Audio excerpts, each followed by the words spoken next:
let me introduce you, Brett. You are the senior editor and director of communications for the Gospel Coalition, which we've already mentioned. And Brett has authored a number of books, some of which we'll be giving away at the end of our call today. And one of them, Gray Matters, is going to be kind of the launch point of what we'll be talking about today, navigating the space between legalism and liberty. You've written for Wall Street Journal, Washington Post, Huffington Post, a lot. The list is pretty long here. You graduated from Wheaton College, which I visited for the first time last week, and it was very cool. Yeah, it's like the Harvard of evangelicalism or something like that. I don't know. Something like that, yeah. Something like that. Mhm. Anyway, but now you live in warm and sunny Santa Ana, California, and you're married and you have 2 sons and you serve as an elder at your church, and we're just really thrilled to have you.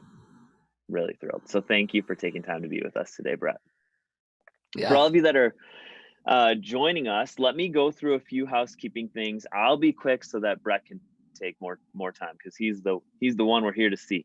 All right. So first of all, I know it's a Zoom webinar and we're going to be the only ones on video here, but your participation is actually a huge part of this. So I just want to encourage you to feel free to engage, and there's a few ways that you can do that.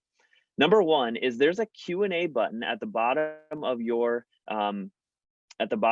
Zoom machine. That's not the word for it. Your Zoom software. You should be able to see that at the bottom of your screen where you can click the Q&A button and enter a question in there. That's better than a chat for this reason. It allows us to keep track of all the questions that come in. It also allows you to keep an eye on the questions that are coming in, and then you can give a thumbs up and upvote the ones that you really want to hear him answer during our Q&A time. So I just encourage you to take advantage of that. You can use the chat to communicate with us and with each other, and that's always a good time. I know that in our previous calls, a lot of ridiculousness has ensued, and it looks like there's already some ridiculousness happening right now from Dan Summer, and that's classic. Classic Dan. So we're just really glad to have you. It is fun to see everyone post where they're zooming in from. So if you want to put your name and your location, that's great and fun for us to see too. I want to encourage you to make sure that your full name is displayed. And if for some reason that you can't figure out how to do that, send a message or a private chat to Tina. We just want to make sure we get all of your actual names in our giveaway wheel of giveaways. We need better names for these things. We got a Zoom machine and a wheel of giveaways. Anyway, make sure your name is fully displayed on that so we can get you entered for both the giveaways of Brett's book, which will be at the end of this call, and also for every one of these webinars you attend, you get an entry for our large giveaway of being able to come to Renewal Conference for free. We're giving away 2 registrations this year.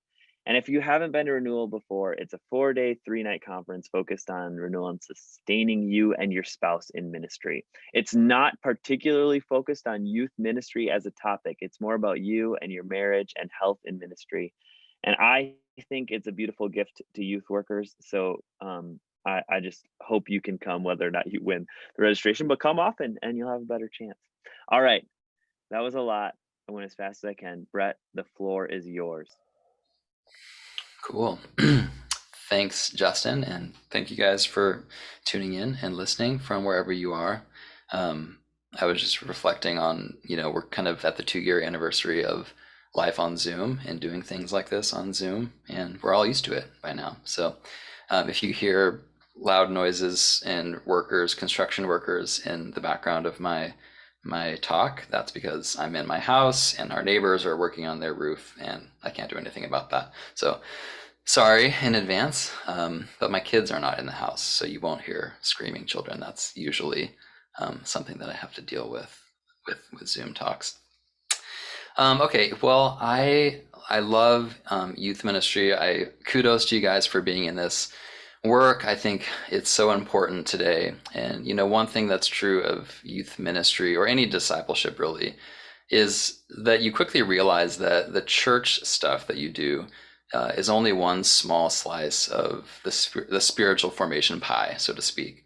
So the gathering time that you have on Sunday mornings, maybe midweek gatherings, though they are vital and totally important, they only amount to like 3 to 4 hours of a Christian young person's week. And meanwhile, the activities that they engage with the rest of the week are also forming them. Everything forms us. We're always being formed in our lives. And something that has troubled me in the last couple of years and has led me to write my most recent book, The Wisdom Pyramid, is the fact that, you know, the average Christian, even the most committed church-going Christian, may go to church, do church things 3 to 4 hours a week, but spends 40, 50, 60 hours a week looking at screens, social media, Netflix, whatever. And it's forming us powerfully. I've actually written about how I think in some ways the church is losing the battle of formation because there's so many voices and things that are forming people today, young people especially, who are so immersed in it. So that's why I think it's so important that youth workers are engaging in those areas of their students' lives. You know, where are you spending your time? What are you listening to? What are you watching? How do you make those decisions in terms of where to give your attention among all of the many options out there? And there's more options than ever before. And much of it is a gray area in terms of we as Christians, we have liberty to engage in all sorts of things. But given that abundance of choice, how do we make those decisions? What grid do we have today to make wise decisions in terms of what media, what entertainment is going to be nutritious, healthy for our soul, or poisonous for our soul? So these are kind of the questions that I want to help you foster these conversations with your youth. And so today in my brief time, I really just want to give you a few questions that you might ask in these conversations with young people. I'm sure some of you are already asking these questions, but so I'm just going to give you kind of 3 big questions that can be jumping off points for discussions. And I'm going to focus today on kind of entertainment and media. There's a lot of gray areas out there. I write about things like alcohol in my book, but today I'm going to focus on basically what you listen to, what you watch, those kind of entertainment choices. All right, so the first question that I think is good to ask students is this: are you falling prey to the pendulum? Are you falling prey to the pendulum? Now, many Christian young people, I think, are susceptible to what I call the pendulum problem.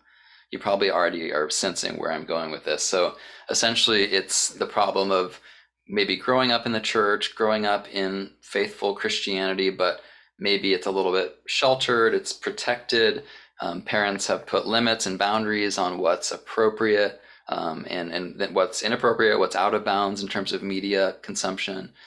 And so young people, I think naturally, because every young person has a rebellious kind of instinct, maybe comes to want to push the boundaries a bit, or maybe they come to resent what they see as the legalism of putting any sort of boundaries around what's appropriate for media and entertainment.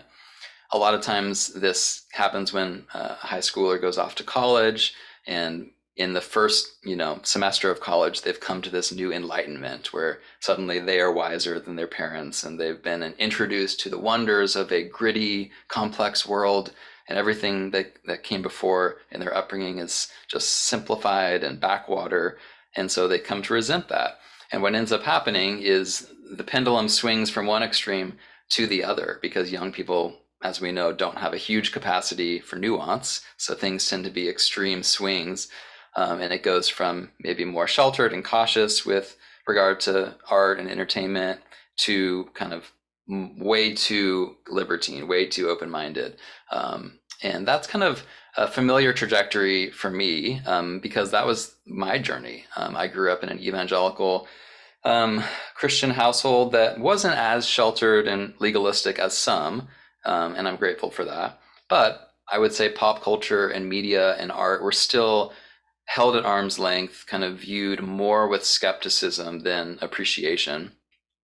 And yet I loved movies. I loved culture as a high schooler. And so when I went off to college, to Wheaton College, I got to be a film critic for the student newspaper, and I relished the opportunity to engage a broad array of media including a lot of like R-rated movies that I probably should have been a little bit more cautious about. So I did the pendulum swing. I swung the pendulum too far in the opposite direction, from legalism to extreme unhealthy liberty. And so that was kind of my 20 something years, and I regret a lot of that.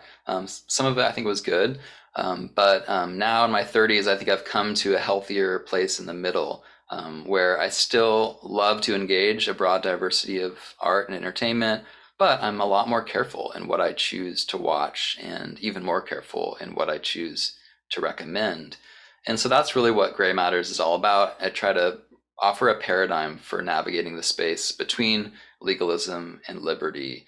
So when you start to notice the pendulum playing out in the lives of your young people, first thing is just don't freak out, because it's super normal. It's almost predictable that this happens in this stage of life. And I think we just have to trust God, because sometimes in God's kindness, students eventually will come back around like I did, and they'll see on their own accord, they'll recognize, okay, I've gone too far. It isn't good for me. And maybe, just maybe, my parents were onto something when they were cautious about media. But sometimes you kind of have to probe as the youth leader. You kind of have to nudge them a bit to think about this and to have a self-awareness about this. So the next question I want to suggest to you is one way you can kind of nudge them a bit into awareness of how media is shaping them. And that's this. This is a question you can ask. Is your diet of media making you spiritually healthy or sick? It's a simple question. It's a diagnostic question, kind of an audit of your media diet. Is it shaping your soul in good ways or negative ways? This is really what my newest book, The Wisdom Pyramid, is all about. I'm trying to get Christians to think about their media habits and their intakes in this formational Christian spiritual formation sense, in the same way that our physical intakes of what we eat, what constitutes our food and drink, it makes us either physically healthy or physically sick. What comes into our souls in the form of ideas and images and voices and media can either make us spiritually healthy or spiritually sick. And so in the Wisdom Pyramid, I'm essentially ripping off the food pyramid and adapting it to wisdom, kind of offering guidance for how we can think about what constitutes our diet, and is it conducive to wisdom, or is it making us foolish? So I'm not going to go into the specifics of my prescription in that book in terms of finding wisdom, but I'll just say this. Kind of the overarching point in that book is the simple idea that our diet of media does shape us. The movies we watch, the podcasts we listen to, the books we read, the music, basically wherever we give our attention and where we spend our time, it shapes us. It grabs our hearts and forms our loves. Jamie Smith has this great book, You Are What You Love, and he gets into this idea. And if we're not careful, where we spend our time will start to shape our loves away from God and in unhelpful directions. And that's really the crux of this issue for your discussions with young people. It's a spiritual formation issue. What's feeding your soul? And is it helping you in your spiritual walk, or is it hindering you? So as you talk about this with your students, there are two kind of big areas to probe. One is simply the quantity question, like the how much, the portion size, how much space does media and entertainment occupy in your daily life? This is a formational question apart from any discussion of the content, the type of content, the sheer amount of content, like it matters for our spiritual well-being. And quite simply, most of us are consuming way too much media today. Like, it's kind of the way of the digital world, right? It's what the algorithms want. They want us to be constantly on their platforms, constantly churning through shows and binging on this. And before you finish one episode on Netflix, there's a watch this next button. Like, this is the way of the world. We scroll constantly. We click on this. We read this next, watch this next. Unless we are actively choosing to resist it, the natural rhythm of life in the smartphone era is to be mediated constantly. And you can see it, right? I'm sure all of you can see it when you look around at your students in a room. And unless you prompted them to do something, most of them default to looking at their phone and doing something on their phone, right? When any of us are in a coffee shop waiting for our coffee in line, our default is, okay, I'm going to pull out my phone and just start scrolling. I don't know what I'm going to do, but I'm just going to scroll. In every single gap of our lives, increasingly, whenever we have a few seconds to spare and our phone is within reach, we reach for it, right? We start scrolling, we swipe, we're conditioned to do it. And the result is that every last vestige of our lives is being colonized by content. We're in a constant state of consumption. Now, the problem with this, there's many problems, but for a spiritual formation point of view, the problem is that when every inch of our lives is full of content, we have no space left to sit with it and to process any of it into something nutritious. It's just junk food that comes in and out. We never synthesize it. We never make connections. We never think about it critically with just discernment. We just move on to the next thing, right? There's always something to watch next, something to click on next, another podcast to listen to. And all of it could be great. That's something I should note is you could be watching the Academy Award winning films, the best content, the top level podcasts, but too much of a good thing is a bad thing, right?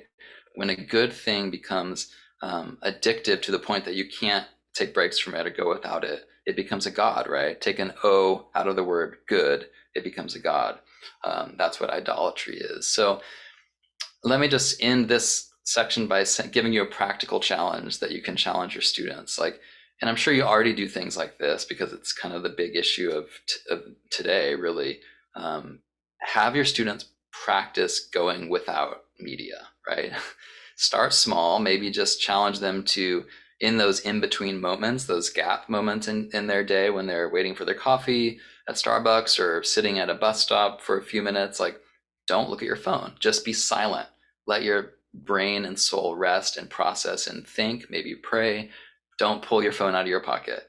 So, and then go bigger, right? Start there, but then get bigger. Maybe challenge them to take an hour out of their day where they sit and read a book and put their phone in another room, or go outside on a walk without any device, just enjoying nature.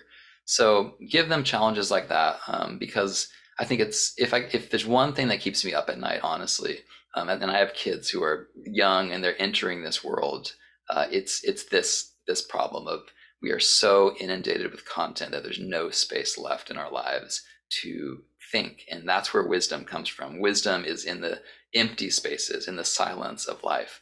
And we're not going to be able to raise wise Christian young people if they're just filling all of their space with content. Okay, so the next question is now getting into, okay, if you do have so much time that you're going to give to media, and I hope you kind of put parameters on, I'm only going to watch one movie a week or one series a month or something. If there's limited time, how do you make the decision? What is the criteria for what you choose to give your attention to, with all the options at our disposal? So I want to suggest, and I'm running out of time, so I'll be quick with this. I want to suggest, and I've given a lot of thought to this because this is my world, is helping Christians think about wise consumption of media. I've come back to this over the years, and it's just simple. The greatest commandments, the two most important commandments, as identified by Jesus, are love God and love your neighbor, right? So does a piece of media, does a piece of entertainment, movies, music, TV shows, whatever, is it strengthening your love for God and your love for others? If it's not, don't waste your time, right? Avoid things that aren't going to move you forward as a Christian in your love for God and your love for neighbors, because life is too short, right? So help your students see that this is kind of what all of our decisions in life should be filtered through, not just the question of media and what to watch and listen to, but all decisions.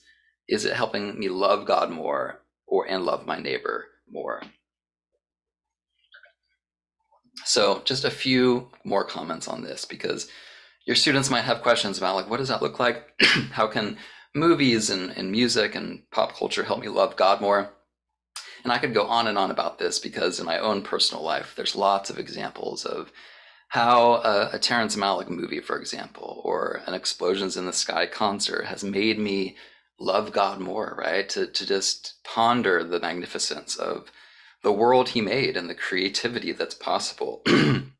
um, you need to just reclaim art and beauty for your students, reclaim it for something that isn't at odds with Christian formation. It can actually, beauty in the arts and entertainment can be a great asset in Christian formation if it points you to God, right? If the thing itself isn't just this pleasurable, distracting experience for you alone, but it's something that allows you to see God and praise Him through the beauty of what it is, through the story that's so compelling, through the acting that is just so beautiful. And in the same way, not only should it help us love God more, but how does it help us love our neighbor more? Stories, narratives at their best, whether it's a novel or a movie or a TV series, it cultivates empathy. It helps us learn about the complexity of other humans and their unique circumstances in life. And I think that's a good thing for Christians because it will help us humanize other people and hopefully love them more and learn to love our neighbors more by seeing these depictions of different sorts of people, maybe from different backgrounds than you're used to. I also think the arts and entertainment through this kind of love your neighbor lens, it speaks to the communal aspect of enjoying entertainment. So sadly, a lot of the way entertainment is consumed today is individualistic. It's the iPhone, lowercase I, for a reason, right? We increasingly consume these things in the private spaces of our lives, and that's not a good thing. I think the arts and entertainment are best experienced communally, and this is a way Christians can kind of consume entertainment Christianly. We can do it in groups. We can see movies together and discuss them. We can take friends, maybe even non-Christian friends, to concerts and experience beauty together, and maybe that'll lead to a conversation about, why do our souls respond to music the way that they do? Like, there's mysteries to how art moves us that even secular people recognize. So, and this speaks to the missional aspect of arts and entertainment. One way we love our neighbor, or we can love our neighbor through our media and entertainment choices, is by thinking about mission. Like, so much of pop culture is really just expressing longings, existential longings. And those are great conversation starters that can lead to faith conversations. Because if you can recognize in a movie or a TV show, like what are the longings that are being expressed here, and what are the answers to those longings, and what's the resolution to this tension that we're experiencing? And Christians, have answers to those questions. There's a quote that I'm forgetting who said it. It might have been Mako Fujimura, the Christian artist. I know something to the effect of like, art poses the questions to which faith can offer answers. And so far from being a realm that should be viewed with skepticism and should be compartmentalized away from faith, the arts and beauty and entertainment at its best, and if done wisely, can be a great asset for us on mission. Not only for us personally to love God more by seeing the beauty of the world He's made, but also to love our neighbor by hopefully coming alongside them, enjoying something together, and pointing them to Jesus. So, and there's lots of creative things you can do with that. Sponsoring a film series, discussion groups in your youth groups, challenging students to write little mini reviews of albums on Instagram, thinking about spiritual themes in music. I mean, the sky's the limit. But I think if we can get more Christian young people being intentional and public about how they engage pop culture in this loving God more, loving my neighbor more grid, I think that would be a wonderful thing. So I am out of time, so I'll end there. Hopefully there's some good food for thought for you guys in that. Man, that was really, really rich. Thank you for that, Brett. I appreciate it. We have a ton of good questions. Before we get to those questions, I want to share the poll that we did at the beginning. So I'm going to share the results now, and hopefully you all can see this. We asked the question, what topics are your students most interested in learning how to navigate? Alcohol, movies, music, dating, social media. And I'll just ask you off the top, do the results surprise you at all, Brett, or do you feel like that's pretty par for the course? No, that doesn't really surprise me. I mean, I would say 10 years ago or 20 years ago when I was a teenager, it wouldn't be this. Social media wasn't a thing. But yeah, I mean, that is not surprising for today's generation, for sure. Do you think I'm curious. I wish we had a second poll question that was like, which topics are parents most interested in having youth leaders address to their students? Because I wonder if that would be the same things or if it'd be different. Mm-hmm. So before we move on to the questions you asked, I just want to note if you have done something to our attendees, if you've done something utilizing pop culture in a way that's been productive in their own discipleship and like how they either see it as mission or enjoy it as worship or grow in their love for God and neighbor in some way, you should throw that in the chat. I love when we share our best practices with each other. So feel free to share that way. But all right, we have a lot of questions. We're not going to be able to get through them all, but I'll start at the top. Uh, Zach asked, how would you shepherd a student whose parents are engaged in legalism? Yeah, I mean, I would first like start with just respect, and just like you never want to like side with the student against parents, right? That's rule number one, probably of youth ministry. In most cases, like you don't want to um, undermine parental authority. But I think your main goal as the youth worker is probably just to give them healthy conversation starters that they could have with their parents, so that you encourage them to dialogue with their parents. And maybe this is where you can talk about that pendulum problem and really probe with the student, like, okay, like I get that your parents are this way, and that's not ideal, that they're very like protective and legalistic, but it's not healthy for you to want to go to the other extreme, and that's on you, right? That's your foolish decision to want to like go to the other extreme. So is there anything in your parents' position that is helpful? What, maybe if toned down a bit, maybe their impulse to want to protect you from worldly influences and pop culture, maybe there's some wisdom there that you can appreciate. So yeah, I mean, it's probably a much longer answer that I could give, but I'll stop there so we can get to others. So Chad was one of the first in the Zoom call. He was one of the promptest of our youth workers. So let's make sure his question gets answered, which is this: what is the most theologically challenging movie you've seen? And he gives an example, but he's saying one that's not just compelling but explores some deep theological tensions. Hmm. Yeah, I mean, I'm really biased with this question because I'm a big Terrence Malick fan, and he's not for everyone. I mean, he's a very like artistic, out there director. But The Tree of Life, that the movie that he made about 10 years ago, is probably the most theologically challenging movie that I've seen. It deals with everything from the problem of pain, kind of that ultimate, Job question of why does suffering, happen, even to the faithful. But it talks about creation and apocalypse and sin. There's this whole like Romans 7 kind of wrestling with sin. I do what I hate to do. I can't do what I want to do.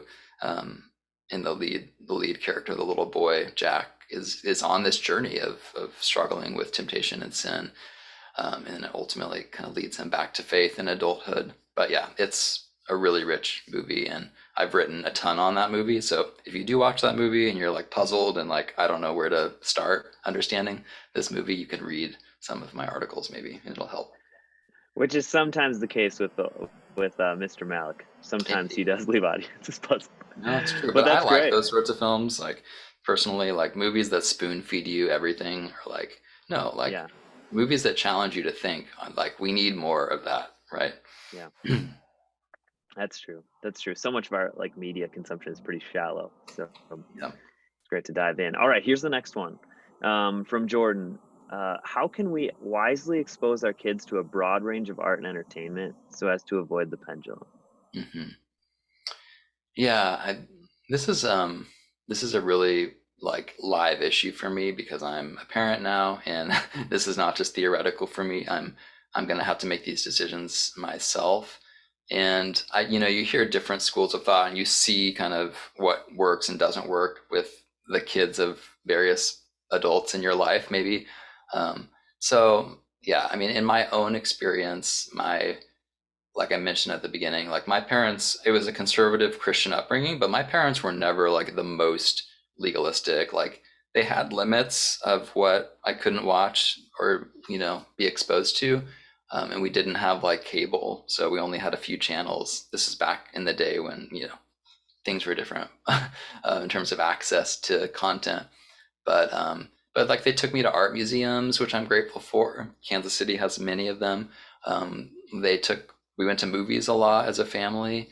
Even like when I was like 10 years old, I went to Jurassic Park, which is terrifying. And, I was probably scarred a little bit from that experience, but I'm grateful that they weren't so protective that I didn't really have that impulse to like want to rebel. I ended up doing a little bit of that anyway, unfortunately. But yeah, so I would just say be balanced, like be smart. You definitely want to vet entertainment options that you show to your kids. So it's never good to just like turn something on that you yourself haven't seen or you don't know what's in it. And that's really hard to do these days because there's just so much content that is a click away on devices. So yeah. Yeah, it's pretty wild. And even as a parent of younger kids that aren't really like watching a ton of like movies and things like that. Even like books from the library, trying to read them ahead of time Hmm. because there's just Yeah. so many things that are pretty tricky for a young mind to navigate through and not Yeah. be shaped by. Um, it's hard work. It's hard Yeah. work to be parents in One this more thing day. I would say is just create a culture of like open conversation.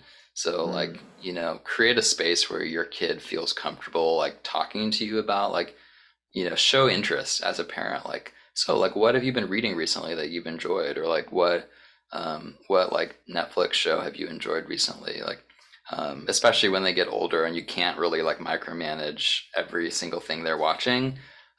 Just having open lines of communication and dialoguing about it, I think, is a good thing, rather than letting it be completely like different worlds that never intersect, that you don't even know yeah, about, what is feeding their soul in any given week. yeah. So Carson is in the chat struggling to say the word pendulum, but he does have a good question here. He's a great youth worker in Denver, so we'll have his question up here. It's, what do you believe is the void in students' lives that social media and entertainment is filling up for them? And I guess this is kind of an idolatry question. Yeah, man. I mean, I think humans just by our fallen nature always like kind of gravitate towards distraction and things that distract us from silence. Even though silence is so critical to spiritual formation and wisdom, as humans, I think our fallen nature makes us fidgety. Like we have to like consume, we have to like be busybodies. And I think the smartphone is just kind of this new invention that makes that easier than ever. It literally is built on it kind of preys off of our human nature of busybody, like fidgetiness. Like they literally designed those things. And social media, like CEOs will tell you this, like they hired behavioral psychologists to like fine tune algorithms to literally like prey on the faults of human nature, in terms of how we have a hard time resisting certain things. They give us dopamine rushes, and push notifications are a genius thing that they created to keep us hooked. So I mean, part of it is honestly we've been conditioned to this. Like students have a hard time resisting because smart people in Silicon Valley have really like designed these things to capitalize on our human nature. And so we have to take the power back. We have to resist the Silicon Valley titans of technology who make money off of colonizing our lives with content. And so I would frame it that way, right?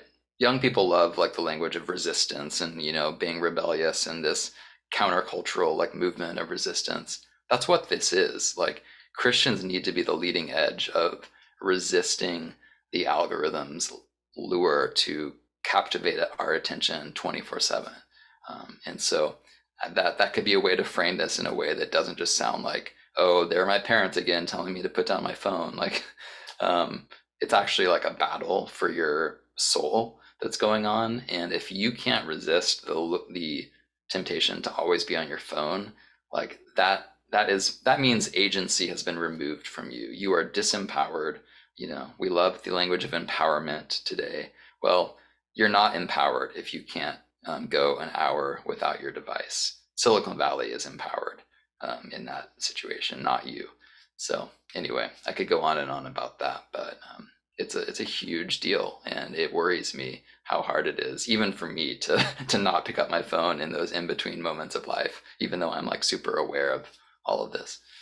So Yeah, and I mean, we have several questions in the Q&A box about fasting, and you even referenced it earlier on as you were talking, like that can be a helpful thing to just make sure you're still maintaining agency, you still have control of what you're consuming. Um, and it's even crazier when we try to contextualize it to TikTok, which most of our students are on. And TikTok is actually deciding what you're going to watch for you. It's right. not like you're clicking a link because you decided. It's just like, well, this is the next one that they've It's picked the for me. next it's the next iteration of the algorithm where it's literally like you don't even have an option. You're just like, I trust the algorithm. I trust those robots in China, to give me Yeah, content that I like. yeah. I have a question. It's kind of built off a few of what people have put in here, but it has to do with the fasting as well. Hmm. And I think one of the tricky things for youth workers is that they might try to help their students navigate this while parents themselves are struggling Yeah. with what they Oh, for consume and how sure. much they consume and how much Yeah. they. And so I just wonder if there's like broader principles or even any practical things you've seen churches do to help disciple their people in this area. Mm-hmm. Yeah, I mean, I think that's a really good point. Like, none of this matters if we, as the older generation, the leaders, the parents, are not modeling, restraint in this area. And so much of learning happens by imitation, right? Like, it's not just what your teacher tells you, it's who your teacher is and their character and who your parents are and their habits of life. So that's a big thing. I think parents, pastors, youth leaders really need to start by modeling this in their own lives. And whether it's a digital fast or building habits of your life around sources that are more nutritious than Twitter or TikTok, like it needs to start with the leadership.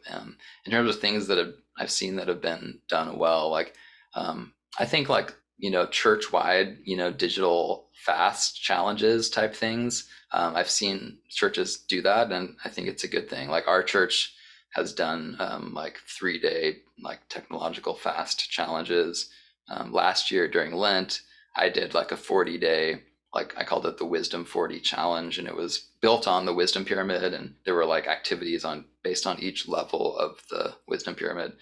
So you can get creative with things like that, but I do think this is like an issue of such importance that churches have to prioritize, formational practices that can wean people off of the addiction to screens.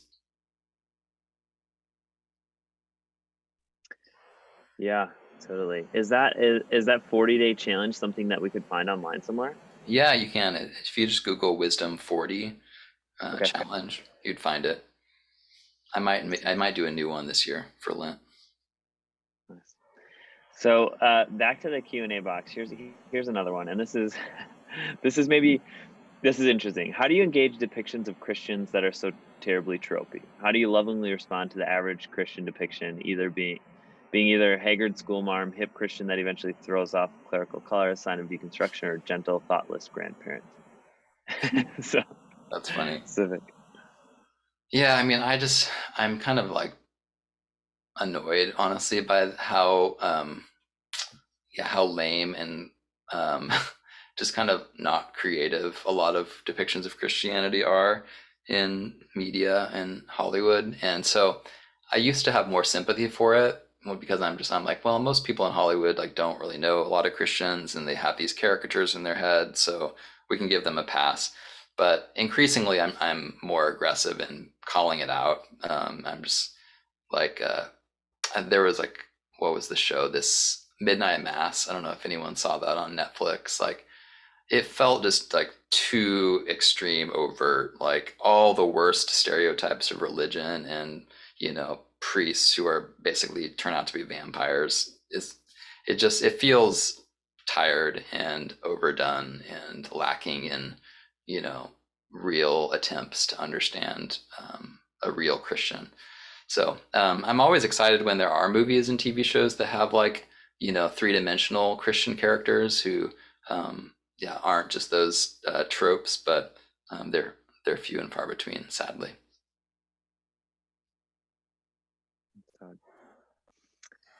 I think we have time for maybe one or two more questions. So here's one that's going to take some prediction from you. What do you think the long-term result is going to be of young people who grow up on phones?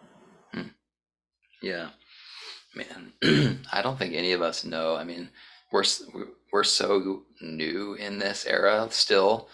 That's that's just one of the dynamics that makes it hard right now is, um, if you went back to the 60s when everyone smoked cigarettes all the time and it was just the thing that you did, like if we knew then what we do now about the health effects of smoking nicotine, that would have been a different, like we would have treated cigarettes differently back then.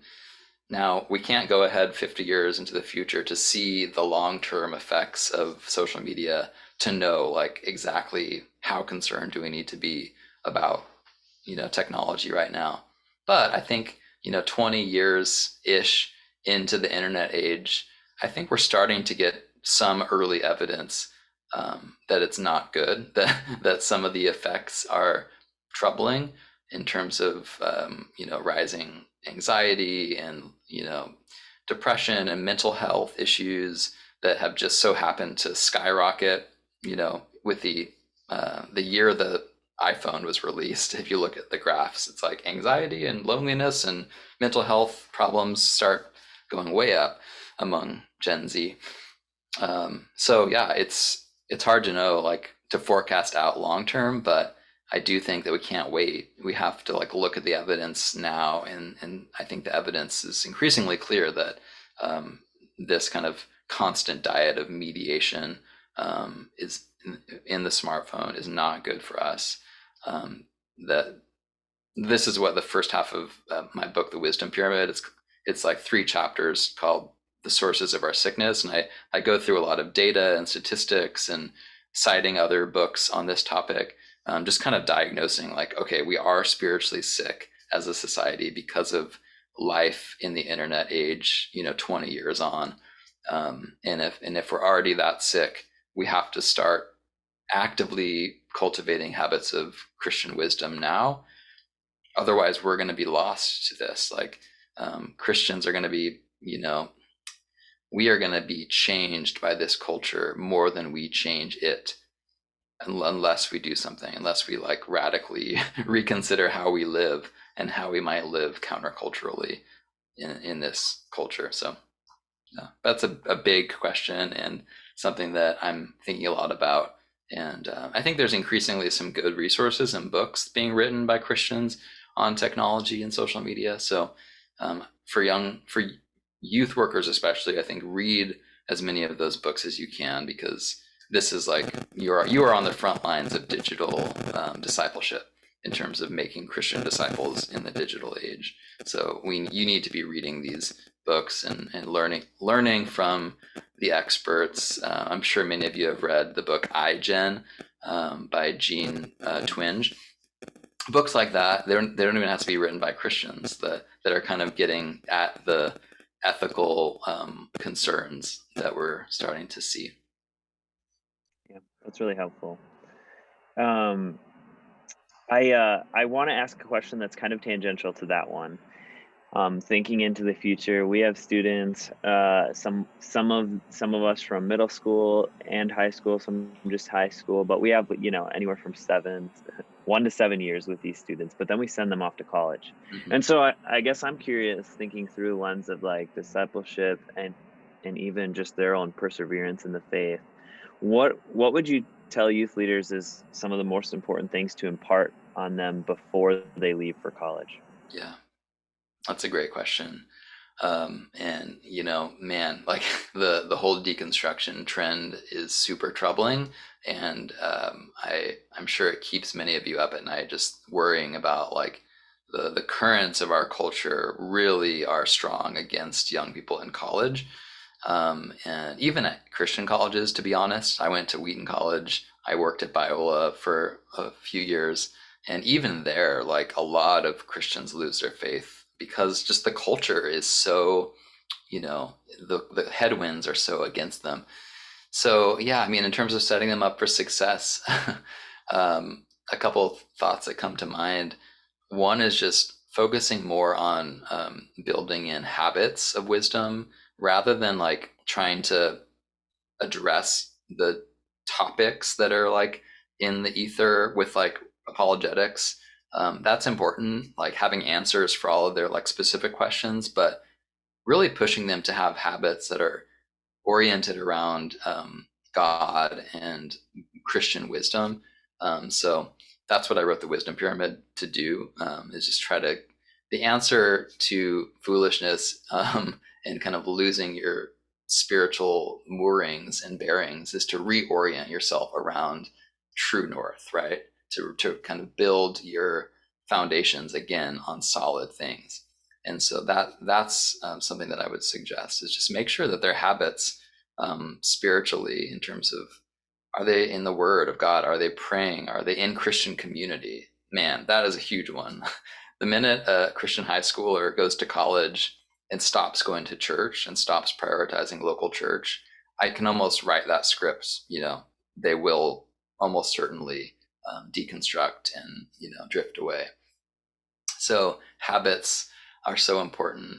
And the other thing is just like, making it okay.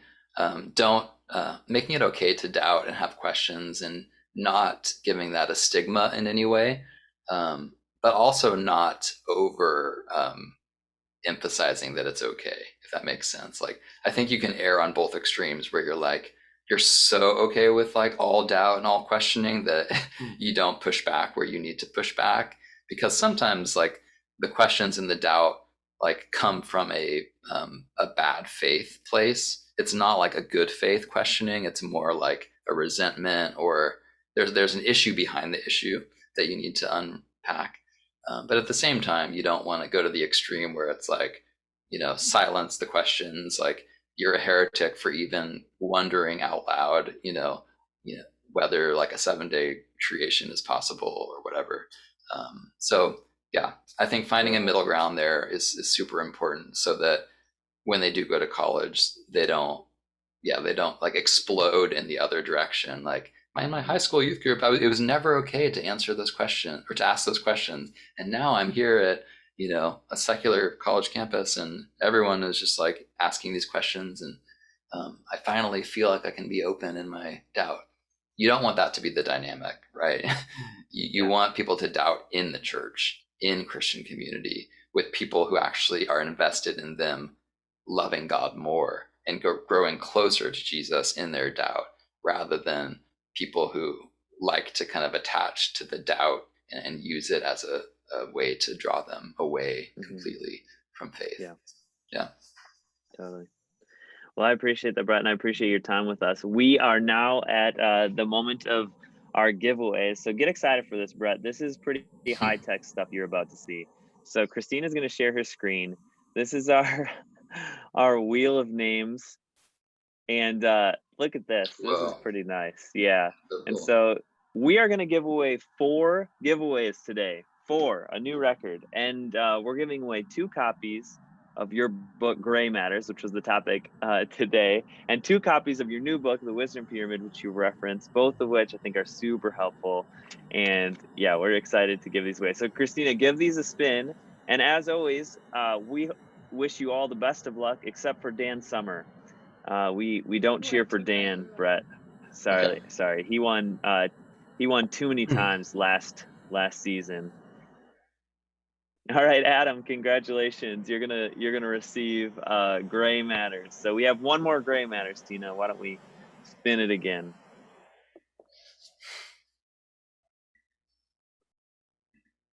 I think the wheel gets glitchier every time, and it's my favorite thing. Scott Tinman, you'll have another book in the mail shortly. All right, so now we're gonna give away 2 copies of The Wisdom Pyramid. The wheel is not sad, Carson. The wheel it's beautiful in its own way. Micah, congrats. We'll be getting this out to you. And then one final spin.